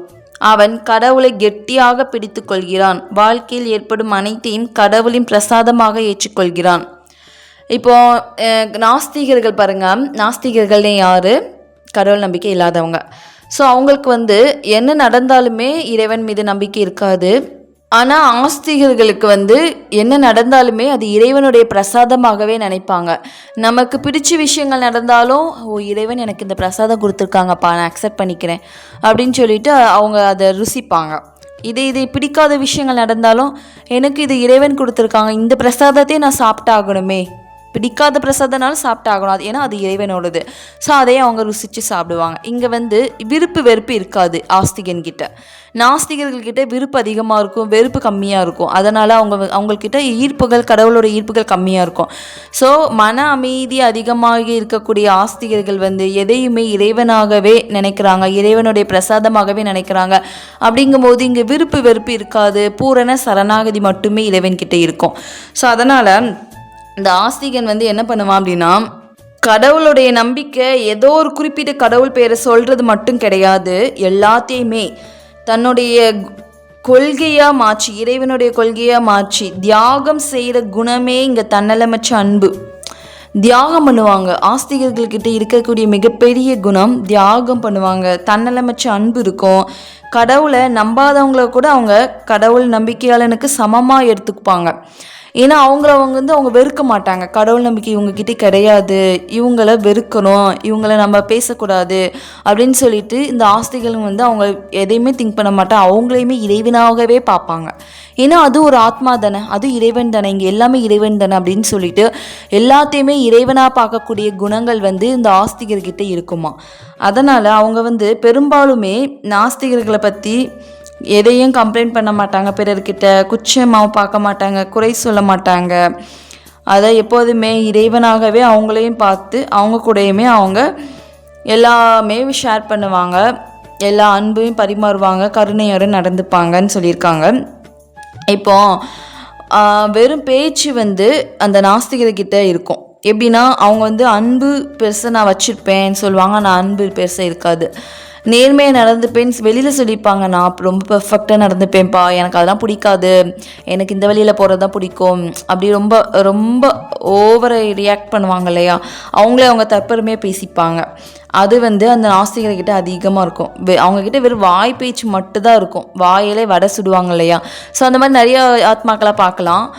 அவங்களுக்கு வாயாலே பேசி பேசியே அவங்க வந்து அந்த நாட்களை கழிப்பாங்க. அவங்களுக்கு அது ஒரு என்டர்டெயின்மெண்ட் மாதிரி இருக்கும், அது ஒரு ஜாலியாக இருக்கும். கடவுள் நம்பிக்கையுள்ளவன் வாழ்க்கையில் என்னதான் சோதனைகளும் துன்பங்களும் வந்தாலும் அந்த தத்துவத்தை விடாமல் பிடித்து கொள்கிறான். இந்த நம்பிக்கை எப்படிப்பட்ட சோதனையான சூழ்நிலையாக வந்தாலும் அதை தாங்கிக் கொள்கின்ற வலிமையான பதட்டப்படாத மனநிலையை தருகிறது.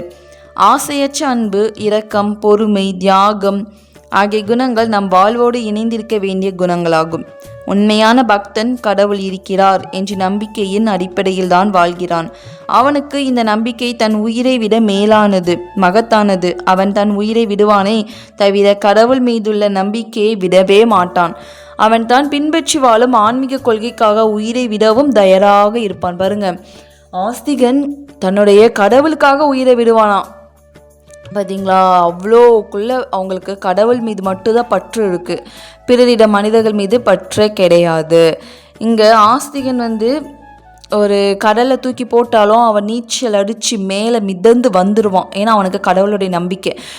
எனக்கு என் இறைவன் காப்பாற்றுவான்ப்பா, நீ எங்கே போட்டாலும் நான் மிதந்து வந்துடுவேன், ஏன் நான் மிதக்க போகிறது இல்லையே, என்னோட இறைவன் என்னை தூக்குவான், நான் என் இறைவன் கிட்ட சரணாகதி அடைஞ்சிட்டேன், அவன் என்னை பார்த்துப்பான் அப்படின்னு சொல்லிட்டு அவங்களுக்கு திட்டமான பயங்கரமான ஒரு கான்ஃபிடென்ட் நம்பிக்கை இருக்கும் அப்படின்ட்டு அம்மா சொல்லியிருக்காங்க. அடுத்து ஒரு கதைகள் சொல்கிறாங்க. என்ன கதைகள் அப்படின்னா,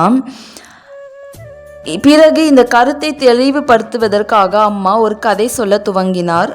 அது பாண்டவர்களையும் அவர்கள் செய்த அஸ்வமேத யாகத்தையும் பற்றியதான். ஸோ கதை கொஞ்சம் லென்த்தாக இருக்குது, அதை ஷார்ட்டாக சொல்லிடுறேன். மகாபாரதத்தில் தர்மர் வந்து அஸ்வமேத யாகம் பண்ணும்போது யாக குதிரையை இந்தியா முழுக்க அனுப்பி வைப்பாராம். ஸோ அப்போ வந்து கிருஷ்ணருடைய பக்தர் மயூரத்வஜன் அப்படிங்கிற ஒரு ராஜா அந்த குதிரையை பிடிச்சி கட்டி போட்டுருவார் போல். இதை பார்த்துட்டு இருந்த அர்ஜுனன் வந்து என்ன பண்ணுறான், படை எடுக்கலாம், ஸோ சண்டை போடலாம், அந்த சண்டை போட்டு அந்த குதிரையை எப்படியாட்டு காப்பாற்றியே ஆகணும் அப்படின்னு சொல்லிட்டு படையெடுக்கணும்னு தோணுது அவனுக்கு. ஆனால் கிருஷ்ணருக்கு அவன் வந்து படையெடுக்கிறதுல விருப்பம் இல்லை. ஏன்னா அர்ஜுனன் வந்து அவனுடைய வீரத்தில் அதிகமாக கர்வம் இருந்துச்சான். கர்வம் மட்டும் இல்லாமல் அவனுடைய அகந்தை அதிகமாக இருந்தது. அர்ஜுனனுடைய அந்த அகந்தையை உடைக்கவும் மயூரத்வஜன் இருக்கான் இல்லையா, மயூரத்வஜன் அப்படிங்கிற ராஜா இருக்கார் இல்லையா, ஸோ அவருடைய பக்தியை தியாகத்தையே இந்த உலகத்துக்கு காட்டுறதுக்கும் கிருஷ்ணர் வந்து ஒரு திட்டம் போடுறாரு. அப்போது என்ன பண்ணுறாரு, ஒரு நாள் வந்து கிருஷ்ணரும் அர்ஜுனனும் பிராமணர் கெட்டப் போட்டுக்கிறாங்க. பிராமணர் வேஷம் போட்டுட்டு அந்த மயூரத்வஜன் இருக்கார் இல்லையா, அவருடைய அரண்மனைக்கு போகிறாங்க எல்லாருமே. அப்போது மயூரத்வஜன் ராஜா வந்து அவங்கள விருந்தாளி அப்படின்னு சொல்லிட்டு அவங்கள வந்து வரவேற்கிறாங்க. அவங்க பிராமணர் வேஷம் போட்டு போகிறாங்க, கிருஷ்ணரும் அர்ஜுனரும். ஸோ அப்போது அவங்கள வரவேற்று உபசரிப்பு பண்ணுவாங்க இல்லையா, ஸோ சாப்பாடு கொடுக்குறாங்க. கிருஷ்ணர் வந்து சாப்பிட்றதுக்கு முன்னாடி ஒரு பொய்யான ஒரு சோக கதையை சொல்கிறாராம். அது என்ன கதை அப்படின்னா, நாங்கள் 2 பேருமே காட்டு வழியாக வந்துட்டு இருந்தோம். அப்போது என்னோடைய நண்பன் தான் இவனுடைய பையனை ஒரு புலி கடித்து தூக்கிட்டே போயிட்டு, இப்போ அந்த பையன் உயிரை காப்பாற்றணும் அப்படின்னா இந்த நாட்டோடைய ராஜாவுடைய உடம்பு அந்த புலி கேட்குது, கொடுத்தாதான் அந்த பையனை காப்பாற்ற முடியுமா, இல்லைன்னா அது கடிச்சு சாப்பிட்ரும் அப்படின்னு சொல்லிட்டு அந்த புலி சொல்லுது அப்படின்னு சொல்லிட்டு இந்த ராஜா கிட்ட வந்து கிருஷ்ணரும் அந்த அவனுடைய நண்பர் யார் அர்ஜுனனும் வந்து சொல்லிகிட்டு இருக்காங்க. இதை கேட்ட ராஜாவுக்கு கொஞ்சம் கூட பயமே இல்லையாங்க. ஒரு சிறுவனுடைய உயிரை காப்பாற்றணும் அப்படின்னா என் உடம்ப கண்டிப்பாக நான் தரேன் அப்படின்னு சொல்லிட்டு தன்னோட மனைவியை கூப்பிட்றாரு, இங்கே வா அப்படின்னு சொல்லிட்டு. அவங்க மனைவி மகனை கூப்பிட்றாங்க. ஸோ அவங்க 2 பேரும் வந்துட்டாங்க. வந்துட்டு தன்னோட உடம்பை நடுவாக அறுக்க சொல்கிறாங்க. நான் இங்கே இருக்கேன், என்னோடய உடம்பை 2ஆக ஸ்ப்ளிட் பண்ணுங்க, 2ஆக அறுத்துருங்க அப்படின்னு சொல்லிட்டு அவங்க வாளால் உடம்பை பாதி அறுக்கிறதுக்கு தொடங்குறாங்க. அப்போது ராஜாவோட கண்ணிலேருந்து இடது கண்ணிலேருந்து கண்ணீர் வருதான். அதை பார்த்துட்டு கிருஷ்ணர் சொல்கிறாரு, இருங்க, நீங்கள் வருத்தத்தோட விருப்பம் இல்லாமலாம் இந்த தானத்தை நீங்கள் கொடுக்குறதுல எந்த ஒரு பயனும் இல்லை, நான் இதை வாங்க மாட்டேன் அப்படின்னு சொன்னோன்னே ராஜா சொல்கிறாராம், இல்லை அது வந்து என்னோட இடது கண்ணு வந்து சொல்லுது, வலது கண் மட்டும் கொடுக்குதே, இடது கண்ணுடைய பாகமும் கொடுக்காம இருக்கோமே அப்படின்னு சொல்லிட்டு அந்த இடது பகுதியும் ஏங்குதான். எனக்கும் அந்த பாக்கியம் கிடைக்காம போச்சே அப்படின்னு சொல்லிட்டு இடது பக்கம் வந்து அழுகுதான். ஸோ இதை கேட்டதும் பாருங்க, கிருஷ்ணர் தன்னுடைய உண்மையான தெய்வ உருவத்தை காட்டிட்டார். பிராமணர் கெட்டப்பில் போனார் இல்லையா, கிருஷ்ணரும் அர்ஜுனனும் அந்த பிராமண கெட்டப்லாம் கலைச்சிட்டு தன்னுடைய உண்மையான தெய்வ ரூபத்தை காட்டி ராஜாவை ஆசீர்வாதம் பண்ணுறாரு. எப்படிப்பட்ட ஒரு பக்தியை பார்த்தீங்களா. அது புலி அம்மா அப்படி ஒரு கதையை சொல்லியிருக்காங்க ஆக்சுவலாக. ஸோ கதை வேணால் இப்படி வேணால் இருந்துட்டு போடுறோம், ஆனால் அவருடைய பக்தியை பாருங்கள். வலது பக்கத்தை அறுக்க போனப்போ இடது பக்கம் துடிக்கிதான். என்னோடய இடது பக்கமும் பயன்படாமல் போகுதே, யாருக்காட்டும் யூஸ் ஆகிற மாதிரி இல்லாமல் போகுதே அப்படின்னு சொல்லிட்டு அழுது துடிக்கும்போது கடவுள் அங்கே சுயரூபத்தை காமிக்கிறாங்க. நான் வந்தது பிராமணன் இல்லை, நான் கிருஷ்ணர் பரமாத்மா, நான் வந்து உனக்கு ஆசீர்வாதம் பண்ண வந்தேன் அப்படின்னு சொல்லிட்டு தன்னுடைய முழு ரூபத்தையும் கலைஞ்சிட்டு முற்றிலுமாக அர்ஜுனனுக்கு கர்வம் அதிகமானுச்சு இல்லையா, அதை உடைக்கிறதுக்கு கிருஷ்ணர் வந்து இந்த பாடத்தை புகட்டினார். அப்போது இங்கே பக்தி தான் பெருசு, கர்வம் வந்து ஒன்றும் கிடையாது, கர்வத்தை அழிக்கிறதுக்கு கிருஷ்ணர் எப்போவுமே போராடுவார் அப்படின்னு சொல்லிட்டு அம்மா சொல்லியிருக்காங்க. இந்த கதையில் உண்மையான பக்தி அப்படிங்கிறது கடவுள்கிட்ட இருக்குது அப்படின்னா அது பிறருக்காகவும் தன்னுடைய உயிரை தியாகம் செய்கிறதுக்காக தான். அந்த தூய்மையான மனசு தான் உண்மையான பக்தின்ட்டு அம்மா இங்கே சொல்கிறாங்க. ஸோ பக்தனுக்கு கடவுள் எப்போவுமே துணையாக இருப்பார். நாம் இங்கே பண்ண வேண்டியது ஒரே விஷயந்தான், பக்தி பண்ணணும் அப்படின்னா கடவுள் எந்த சிச்சுவேஷனாலும் இறங்கி வருவாங்க. பக்தி தான் மெயின். இங்கே வேறு ஒரு இதுவும் பண்ண வேண்டாம். சரணாகதி பண்ணிட்டு பக்தி பண்ணிட்டே இருந்தோம் அப்படின்னா இறைவன் நமக்காக இறங்கி வருவாங்க. எந்த ரூபத்தில்னாலும் வருவாங்க. மனிதர்களே இறைவனாக வராங்கன்னு சொல்கிறாங்க இல்லையா. ஸோ இறைவன் யார் மூலமாவது அனுப்பி நம்மளை காப்பாற்றுவாங்கங்கிறது நம்ம வந்து நல்லா புரிஞ்சுக்கணும் இந்த கதை மூலமாக. ஸோ இந்த கதையை கூறி அம்மா முடிக்கும்போது ஒரு பக்தர் அம்மா கிட்ட, இந்த கதையில் வர நிகழ்ச்சி சராசரி மனிதனின் சக்திக்கு அப்பாற்பட்டது, அவனால் இதை செய்யவே முடியாது என்றார்.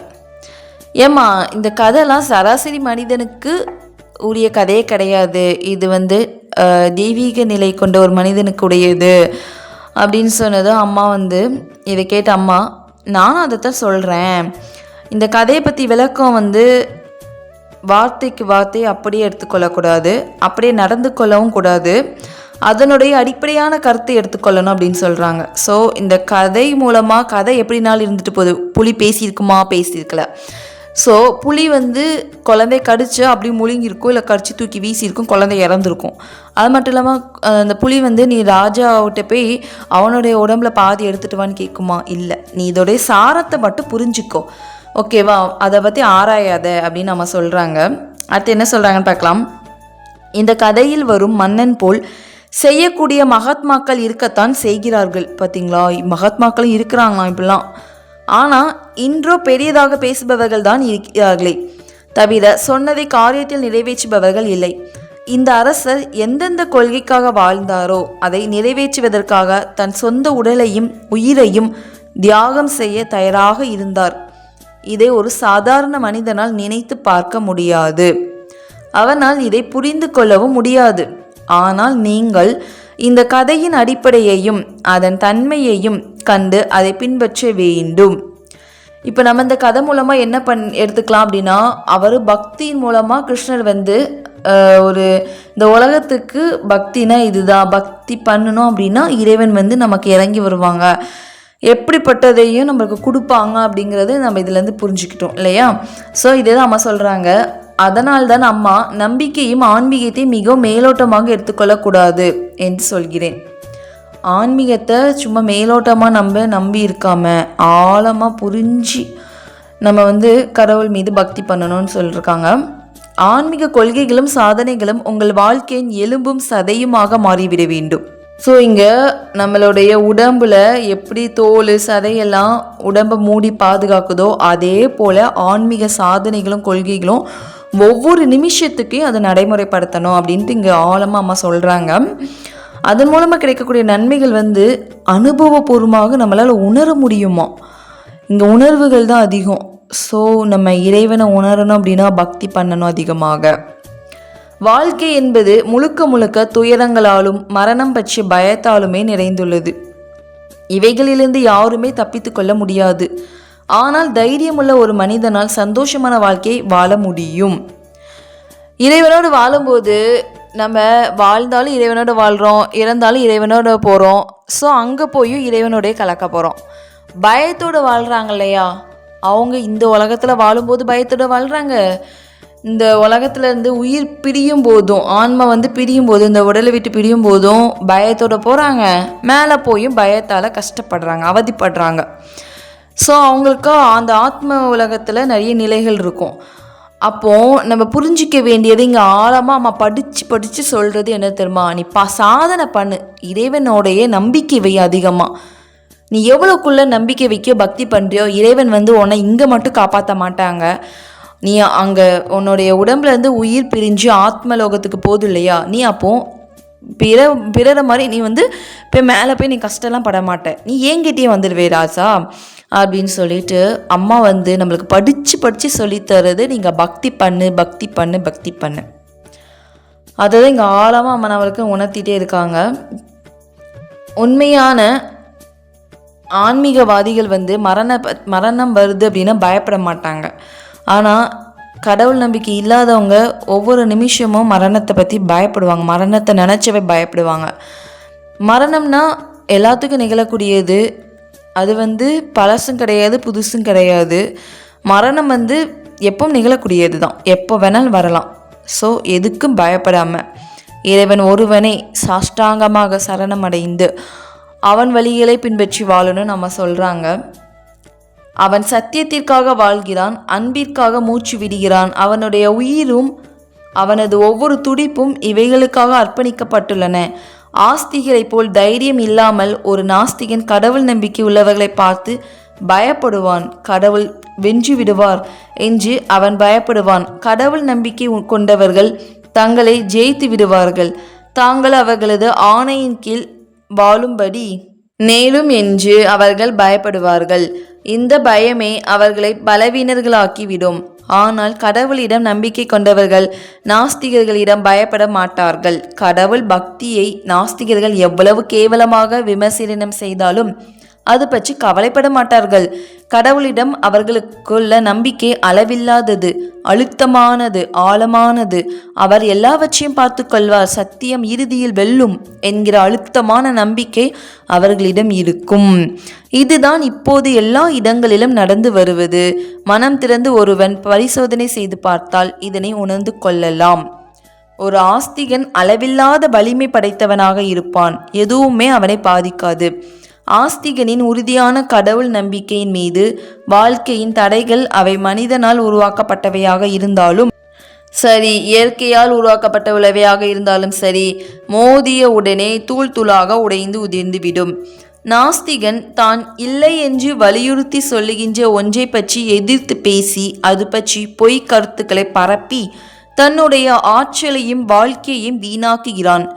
ஆனால் ஆஸ்திகன் தனது நம்பிக்கையால் மேலும் மேலும் ஆற்றலையும் சக்தியையும் பெறுகிறான். அவன் தன் சக்தியை எதையாவது நிரூபிக்கவோ அல்லது நிராகரிக்கவோ செலவழிப்பதில்லை. கடவுள் இல்லை என்றால் போகட்டும், சரி, அதோடு விட வேண்டியதுதானே. எதற்காக இந்த நாஸ்திகர்கள் ஊர் உலகமெல்லாம் சென்று இல்லாத பொருளை இல்லை என்று நிலைநாட்டுவதற்காக கூச்சல் போட்டுக்கொண்டு சுற்றி வருகிறார்கள்? இது முதல் தரமான முட்டாள்தனம் இல்லையா? எத்தனை பிறவி இவர்கள் இப்படி வீணாக்கி போகிறார்களோ. இவர்களும் ஒரு நாள் தங்கள் கைகளை உயர்த்தி கடவுள் இருப்பதை ஒப்புக்கொள்ளத்தான் போகிறார்கள். இந்த பிறவியில் இல்லை என்றாலும் அடுத்த பிறவியில் இயற்கையை இவர்கள் கடவுள் இருப்பதை ஒத்துக்கொள்ள வைத்துவிடும். இதன் காரணமாக கடவுள் இல்லை என்று இவர்கள் எவ்வளவு அதிகமாக மறுக்கிறார்களோ அந்த அளவு இவர்களை கடவுள் நெருங்குகிறார்கள். கடவுள் இல்லை என்னும் எண்ணம் கூட கடவுளை வச்சு எண்ணமே. ஸோ இப்போ பார்த்துக்கோங்க, இங்கே யாரெல்லாம் கடவுள் இல்லை, கடவுளே கிடையாது அப்படின்னு சொல்கிறாங்களோ அவங்க தான் பக்தி பண்ணுறாங்க அதிகமாக. ஏன்னா கடவுளே இல்லைன்னு சொல்கிறாங்க இல்லையா? மகாபாரதத்தில் சகுனியை தான் கிருஷ்ணருக்கு அதிகமாக ஞாபகம் இருக்குமா. ஸோ இங்கே கடவுள் யார் அதிகமாக அவங்கள நினைக்கிறாங்களோ அவங்களுக்கு தான் ப்ரிஃபரன்ஸ் அதிகமாக கொடுப்பாராம். ஸோ இப்போ இங்கே பக்தன் கடவுளை நினைக்கிறாங்க, பக்தனுக்கு கொடுப்பாங்க, இல்லைன்னு சொல்லலை. கடவுள் இல்லைன்னு சொல்கிறாங்க இல்லையா, அவங்களும் பக்தி பண்ண தானே செய்கிறாங்க. கடவுளை பற்றி ஏதோ குறை சொல்கிறாங்க, பேசுகிறாங்க, திட்டுறாங்க, எல்லாம் நடக்க தானே செய்யுது. கடவுளை பற்றி தானே பேசுகிறாங்க. ஸோ அப்போ அவங்களும் பக்தி பண்ணுறாங்க. இந்த பிறவியில் அவங்க கடவுளை ரீச் பண்ணலை அப்படின்னா இனி வரக்கூடிய பிறவிகளை கடவுளை என்னைக்காவது ஒரு நாள் இந்த இயற்கையே அவங்கள தள்ளி விட்டுரும் கடவுள் மீது. நீ கடவுளை பற்றிக்கோ, நம்பிக்கை வை அப்படின்னு சொல்லிட்டு இந்த இயற்கையை அவங்களுக்கு சப்போர்ட் பண்ணி கொடுக்கும். ஸோ அப்போது நம்ம இந்த பிறவியில் நம்ம இறைவனை பிடிச்சிருக்கோம் அப்படின்னா இறைவனை இந்த பிறவியில் நெருங்காதவங்களை கண்டிப்பாக நெருங்கி தானே கடவுள் தூக்கிட்டு போக முடியும். கடவுளை நெருங்காதவங்கள இறைவன் எடுத்துகிட்டு போக முடியாது, அவங்கக்கிட்ட கொண்டு போக முடியாது. ஸோ அம்மா எப்போவுமே நம்மளை நினைக்க சொல்கிறாங்களே இறைவனை. அப்போது நம்ம இங்கே பண்ண வேண்டியது ஆஸ்திகனாக இருந்து எப்போவுமே இறை நினைவோடு இருக்கும்போது அந்த பூர்வ ஜென்மத்தில் நம்ம பண்ண ஒரு வாசனை தான் இன்றைக்கி நமக்கு அந்த எண்ணமாக உருவாக்கியிருக்கு. போன பிறவியில் நம்ம ஏதோ ஒரு ஆன்மீக சாதனை பண்ணியிருக்கலாம். அதனால் அம்மா கிட்ட போகும்போது பழைய முற்பிறவிகளை செஞ்சு நல்லதும் இருக்கும் கெட்டதும் இருக்கும் இல்லையா? ஸோ அதெல்லாம் நீக்கிட்டு நல்லதை மட்டும் அம்மா வெளிப்படுத்துகிறாங்க. ஸோ அது மட்டும் இல்லாமல் ப்ளஸ்ஸாக அதிகமாக இந்த பிறவிலையும் கொஞ்சம் ஆன்மீக நாட்டத்தை கொடுத்து பக்தி பண்ண வைக்கிறாங்க. அப்போது நமக்கு இறை சிந்தனை அதிகமாகுது, இறைவன் மீது அதிகமாக நாட்டம் வருது, இறைவனே கதி சரணாகதி அடைகிறோம், இறைவன் இல்லை நான் இல்லை அப்படிங்கிற எண்ணம் வருது. நாஸ்திகர்களுக்கு அந்த எண்ணங்கள் வரலை. அவங்கள இறைவன் குறை சொல்லிகிட்டே இருக்காங்க, இறைவனை அவதூறாக பேசுகிறாங்க, எல்லாமே நடந்துகிட்ருக்கு அப்படின்னா இனி வரக்கூடிய காலங்களில் இறைவன் கண்டிப்பாக அவங்கள நான் பார்த்துக்கிறேன், நான் பிடிச்சி தான் ஆகணும், அவங்களுக்கு பிடிச்சாதான் நான் கரையேற்ற முடியும் அப்படின்ட்டு இறைவன் அவங்களுக்குன்னு ஒரு தூண்டில் போட்டு கொடுக்குறாங்க. ஸோ இங்கே இறைவன் எல்லாத்தையுமே ஒரே மாதிரி தான் பார்க்குறாங்க. முதல்ல பார்த்து புரிஞ்சுக்கிட்டவங்கள ஃபஸ்ட்டு தூக்கிக்கிறாங்க, புரியாதவங்கள பாடம் கற்றுக் கொடுத்து புரிய வச்சு தூக்கிக்கிறாங்க. ஸோ இங்கே எல்லாருமே இறைவனுடைய குழந்தைங்க தான். இறைவன் எப்போனாலும் அவங்களுடைய குழந்தைகளை மாற்ற முடியும், எப்போனாலுமே எதுனாலும் கொடுக்க முடியும். பக்தியே பண்ணலை போன பிறவியில் நான் கூட இந்த பிறவியில் இறைவன் நினச்சா முடியும். அதுக்கு இறைவன்கிட்ட சரணாகதி அடையணும். ஸோ எல்லாமே அம்மா இங்கே சொல்கிறது சரணாகதி தான். சரணாகதி அடைஞ்சிட்டோம் அப்படின்னா இறைவன் நமக்கு என்னென்ன தேவை கொடுப்பாங்க, பக்தி முதற்கொண்டு கொடுப்பாங்க. ஸோ பக்தி கொடுத்துட்டாங்க அப்படின்னா நம்மளுடைய ஆன்மீகம் வேறு லெவலில் போயிட்டுருக்கோம். அதுக்கு அடுத்தடுத்த நிலையில் நம்ம முன்னேறிட்டே இருக்கலாம் அப்படின்ட்டு அம்மா சொல்லியிருக்காங்க. இப்போ நம்ம ஆஸ்திகன் அப்படின்னா இறைவன் இருக்கிறாங்கன்னு நினைப்பாங்க, ஆன்மா இருக்குதுன்னு சொல்லுவாங்க இல்லையா? கர்ம விதிப்படி எல்லாம் நடக்குதுப்பா, நீ போன பிறவில நல்லது செஞ்ச, இன்னைக்கு உனது நல்லது நடக்குது, இந்த பிறவில நீ நல்லது செஞ்சு இனி வரக்கூடிய பிறவிகளே உனக்கு நல்லது நடக்கும் அப்படின்ட்டு சொல்லுவாங்க. ஆனால் ஆஸ்திகர்கள் வந்து கோவிலுக்கெலாம் போவாங்க, எல்லாம் பண்ணுவாங்க. அது மட்டும் இல்லாமல் அவங்களோட எண்ணங்கள் நல்லா இருக்கும், செயல் நல்லாயிருக்கும், தர்ம வாழ்க்கை நல்லாயிருக்கும், இறை நம்பிக்கை அதிகமாக இருக்கும், எல்லாமே வாழ்க்கையில் இம்ப்ளிமெண்ட் பண்ணுவாங்க. ஆனால் எளிமையாக சொல்லணும் அப்படின்னா இறை நம்பிக்கை நல்லது செய்து தவறை தவிர்த்து தர்மப்படி வாழ முயற்சி செய்பவர் தான் ஆஸ்திகர் அப்படின்ட்டு அம்மா சொல்லியிருக்காங்க. இப்போ ஆஸ்திகருடைய மனநிலை எப்போதுமே எப்படி இருக்கும் அப்படின்னா, அவன் வந்து எல்லாத்தையுமே இறைவனை நம்புவான் இல்லையா. இந்த ஒரு பெரிய பில்டிங் இருக்குது, இந்த பில்டிங் யார் கட்டியிருப்பா அப்படின்ட்டு யோசிக்கிறாங்க அப்படின்னா, இந்த உலகத்தை யார் படைச்சிருப்பா, அவங்க தான் கட்டியிருப்பாங்க அப்படின்னு நினைப்பாங்களாம். அதாவது நாம் என்ன செய்கிறோமோ அதற்கான பலன் கண்டிப்பாக கிடைக்கும். ஒரு மாம்பழத்தோடைய விதை, மாங்கொட்டை விதை போட்டோம் அப்படின்னா மாமரம் தான் வளரும், வேப்ப மரம் வளராதே. அதே போல தான் நல்ல செயல் செஞ்சால் நல்ல பலன் தரும். அதுபோல் இந்த உடல் மட்டும் அழியுது, ஆன்மா அழியாது. ஒருவர் பழைய ஆடையை கலைச்சி புதிய ஆடை அணிவது போல தான் இந்த ஆன்மா பழைய உடலை விட்டு புதிய உடலை எடுக்குது. அதுதான் ஆஸ்திகர் வந்து எப்போவுமே நினைப்பாங்களாம், யாருக்குமே தீங்கு செய்யக்கூடாது, முடிந்த அளவு உதவி செய்யணும், உண்மையாகவே வாழணும் அப்படின்ட்டு நம்புவாங்களாம். அதாவது சில பேர் இருக்காங்க ஆஸ்திகர்னு சொல்லிட்டு கோவிலுக்கு மட்டும் போவாங்க, பக்திலாம் பண்ணுவாங்க, ஆனால் அவங்களுக்கு நல்ல குணங்கள் இருக்கான்னு கேட்டால் இருக்காது. ஸோ சில பேர் கோவிலுக்கும் போக மாட்டாங்க, இறை சிந்தனையில் இருப்பாங்க, இறைவனை நம்புவாங்க, கர்ம விதியை கரெக்டாக பண்ணுவாங்க, அந்த கடமைகளை செய்வாங்க, பலனை எதிர்பார்க்க மாட்டாங்க, யாருக்கும் தீங்கு செய்ய மாட்டாங்க, அன்போடு நடந்துப்பாங்க, பணிவோடு நடந்துப்பாங்க, தர்மத்தை காப்பாற்றுவாங்க. ஸோ இவங்களும் நாஸ்திகர்கள் தான். கடவுளுக்கு கும்பிடுறவங்க, கோவிலுக்கு போகிறவங்க மட்டும்தான் ஆஸ்திகர் கிடையாது. கடவுளை கும்பிடாம நல்லது செய்கிறாங்க இல்லையா, சேவை செய்கிறாங்க இல்லையா, பிறருடைய குறைகளை கவனிக்காமல் அவங்கக்கிட்ட இருக்கிற நிறைகளை மட்டுமே பார்த்து பழகிறாங்க இல்லையா, இவங்களும் ஆஸ்திகர்கள் தான். ஸோ இங்கே ஆஸ்திகருங்கிறது எல்லாமே நல்ல குணங்கள் இருக்கக்கூடியவங்களும் ஆஸ்திகர்கள் தான், இறை சிந்தனையில் இருக்கிறவங்களும் ஆஸ்திகர்கள் தான் அப்படிங்கிறாங்க. இப்போது நாஸ்திகர்கள் வந்து பொதுவாக இறைவன் இல்லைன்னு சொல்லுவாங்க இல்லையா, அவங்க இறைவனுக்கான ஆதாரம் கேட்பாங்க எப்போவுமே. நான் இறைவனை பார்த்துட்டேன் அப்படின்ட்டு ஆஸ்திகர் சொன்னால் நாஸ்திகன் வந்து அதுக்கான ஆதாரம் கேட்பாங்க. எங்கே நீ இறைவன் பார்த்த, அதை நான் பார்க்கணும், இறைவனை நேரில் வர சொல்லு, அவர் என்ன சும்மா அங்கே பார்த்தேன் இங்கே பார்த்தேன்னு சொல்கிறதெல்லாம் இங்கே உட்படாது, நம்ப முடியாது அப்படின்னு சொல்லிட்டு அவர் வந்து பகுத்தறிவாங்களாம், அதை வந்து ஆராய்ச்சி பண்ணிகிட்டே இருப்பாங்களாம். ஸோ இதான் ஆஸ்திகருக்கும் நாஸ்திகர்களுக்குள்ள வித்தியாசம்ன்ட்டு அம்மா சொல்லியிருக்காங்க. நாஸ்திகர் வந்து எப்போவுமே எதையுமே ஏற்றுக்க மாட்டாங்க, ஆதாரத்தோடையே தேடிட்டே இருப்பாங்க எப்போவுமே. ஆனால் அவங்க அன்பாக கூட இருக்கலாம், ஏழைகளுக்கு உதவலாம், நேர்மையாக இருப்பாங்க, ஆனால் அவங்க நல்ல பண்புகளோடு வாழ மாட்டாங்க எப்போவுமே. நம்பிக்கை இருக்காது அவங்களுக்கு கடவுளோட, அந்த நாஸ்திகர்களுக்கு. ஸோ இப்போ 2 பேர் இருக்காங்கன்னு நினச்சிக்கோங்களேன். ஆஸ்திகன் வந்து இறைவன் இருக்கிறான்னு நம்புவான், நாஸ்திகர் வந்து இறைவன் இல்லை அப்படின்னு சொல்லிட்டு அதுக்கான ஆதாரத்தை தேடிட்டே இருப்பாங்க அப்படின்னு சொல்லிட்டு அம்மா சொல்லியிருக்காங்க. அதாவது ஆஸ்திகரும் நாஸ்திகரும் முதல்ல நம்பிக்கையில் உள்ள வித்தியாசம் தான், நல்ல மனிதராக இருப்பதும் நல்ல செயல்களில் இருப்பது தான் இங்கே வித்தியாசம். ஸோ நாஸ்திகர்கள் வந்து நம்மளை சுற்றி நிறைய பேர் இருப்பாங்க, ஏன்னா அவங்க ஆதாரத்தை தேடிட்டே இருப்பாங்க, எதையும் நம்ப மாட்டாங்க, கடவுளை நம்ப மாட்டாங்க, கடவுளை வணங்க மாட்டாங்க. இப்போது 2 பேர்த்துக்குமே நோய் வருது அப்படின்னா டாக்டர்கிட்ட போனோம் அப்படின்னா நம்ம கடவுள் நம்பிக்கை இருக்கிறவங்க கடவுள் பார்த்து பார்ப்பா அப்படின்னு சொல்லிட்டு சரணாகதி அடைவாங்க. கடவுள் நம்பிக்கை இல்லாதவங்க நாஸ்திகர்கள் என்ன பண்ணுவாங்க, அந்த மருந்து மாத்திரை மட்டுமே சாப்பிட்டு அப்படியே உயிர் வாழ்வாங்க இல்லையா. ஸோ நம்ம கடவுள் நம்பிக்கை இருக்கிறவங்க இறைவன் பார்த்துப்பாங்க, மருந்து சாப்பிட மாட்டாங்க. வாழ்கிறேன், இறைவனுக்காக வாழ்கிறேன், என்ன அவன் பார்த்துப்பான், நான் எதுக்கு மருந்து சாப்பிட்ணும், அப்படி இருக்கிறவங்களும் நிறைய பேர் இருக்காங்க. சரி இறைவனை பார்த்துப்பான், நம்மளும் மருந்து சாப்பிடணும், அப்படி ஒரு கேட்டகரி இருப்பாங்க. ஸோ இங்கே 2 பேருமே சிகிச்சை எடுத்துக்கிறாங்க, வித்தியாசம் அவங்களுடைய நம்பிக்கையில் தான். ஸோ இதை அம்மா சொல்லியிருக்காங்க, ஆஸ்திகர் நாஸ்திகர்களை டிஃப்ரென்ஸ் நம்மளுக்கே தெரியும், யார் ஆஸ்திகர் யார் நாஸ்திகர்னு சொல்லிட்டு.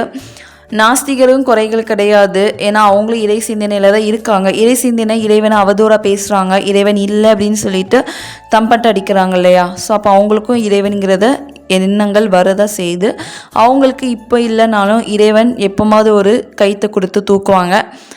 இறைவன் நம்பிக்கை இருக்கிறவங்கள கைத்தை கொடுத்துட்டாங்க, நம்ம பிடிச்சி மேலே வர்றது தான் நம்மளுடைய செயல்களில் இருக்குது அப்படின்னு சொல்லிட்டு அம்மா இங்கே தெளிவாக சொல்லியிருக்காங்க. ஸோ இதோட இந்த டாபிக் முடியுது. நாளைக்கு வேற ஒரு டாப்பிக்கில் பார்க்கலாம். பக்தனுக்கும் சீடனுக்கும் உள்ள வித்தியாசம். ஸோ இது வேறு இன்ட்ரெஸ்டிங்காக இருக்குது. சீடன் யார், பக்தன் யார், இவங்க 2 பேரும் என்ன பண்ணுறாங்க, இறைவனை பற்றி நினைக்கிறாங்களா, எப்படி இவங்களுக்குள்ள வித்தியாசம் இருக்குதுன்னு சொல்லிட்டு அது வேறு மாதிரி இருக்குது, இன்ட்ரெஸ்டிங்காக இருக்குது. ஸோ அது நாளைக்குள்ள வீடியோவில் பார்க்கலாம். இன்றைக்கி இதோட முடிச்சுக்கலாமா? ஓகே. ஓம் அமைதேஸ்வரியை நமக நம சிவாயா.